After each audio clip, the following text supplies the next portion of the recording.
Welcome to the Bite Size Brilliance podcast. I'm your host, April Darley, and I've got a very interesting assignment for you today. Now, you've all heard about mind, body, spirit, but has anyone ever asked you to rank them based on importance to you? No? Well, I'm going to ask you to do that right now. So take a second to rank mind, body, and spirit as to which one is the most important. Number one, two, and three. Go ahead and rank them.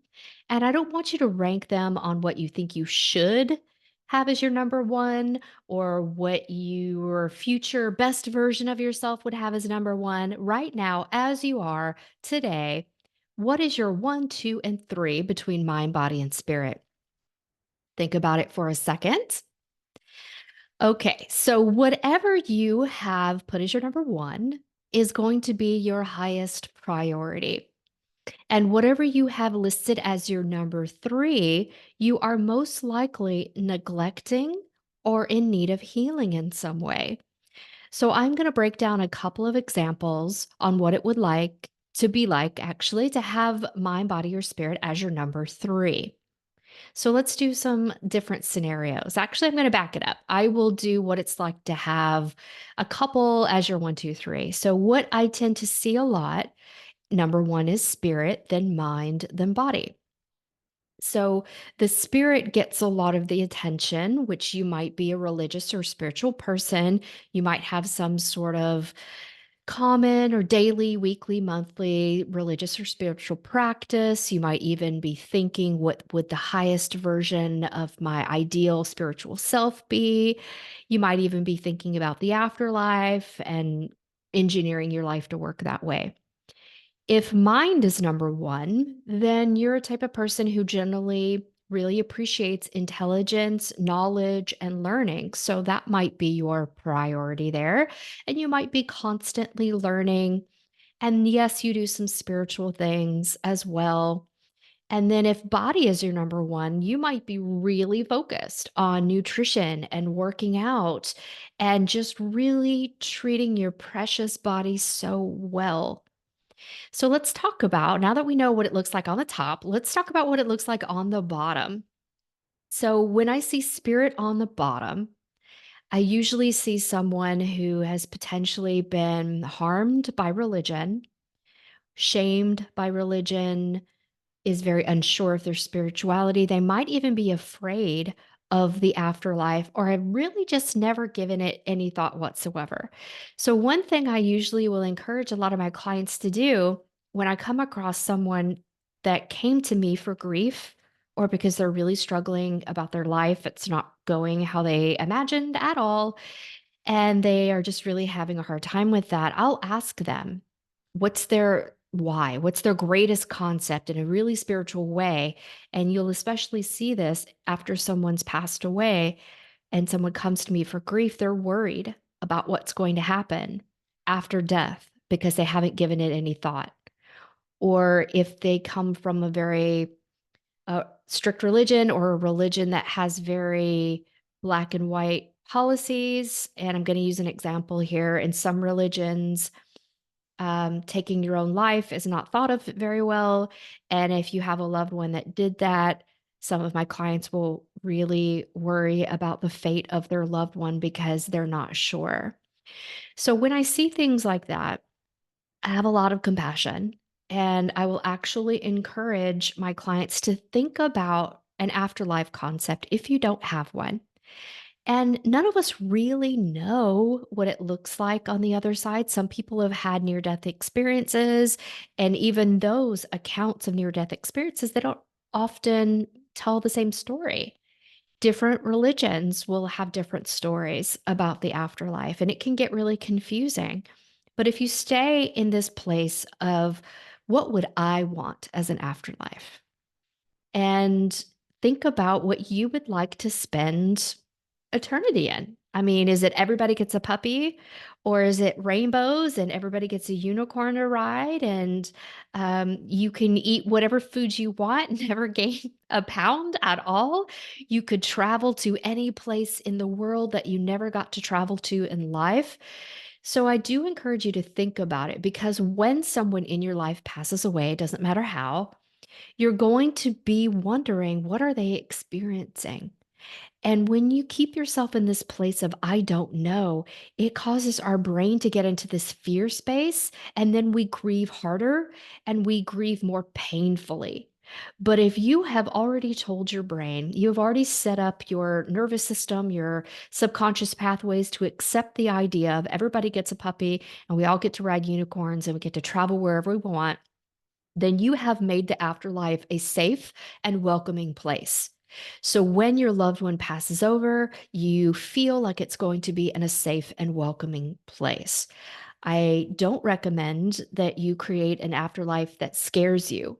All right. That's not what we want. And that's not going to make you feel good when someone you love passes away or if you're thinking about your own mortality. So, if you are exploring spirituality, maybe you might want to start thinking about your ideal afterlife. Maybe you want to start reading some books or listening to some podcasts about different religions, different spiritual viewpoints, and just start thinking about, if I got to design my own belief system, and you do, what would I like it to be? Now, let's move into the mind category. So, if mind was your number three, meaning that you're focusing on spirit and body, but maybe you're not feeding your curiosity. So, when mind is number three, it blows me away sometimes because mind is, quite honestly, I would love to say spirit is my number 1, but mind is actually my number 1. It's because at present, it's where I put the most effort in. So my particular order is mind, spirit, body. At different times in my life, that order has been flipped, and my idealistic self would probably flip that order, but I'm trying to keep it real. And so someone who has mind last, they may never read a book, they don't spend any time being curious about answers to questions. They may not even be asking themselves questions. And so, if it is your number three, then maybe you want to start following your curiosity. Is there something you've always wanted to learn or to a new skill you wanted to try?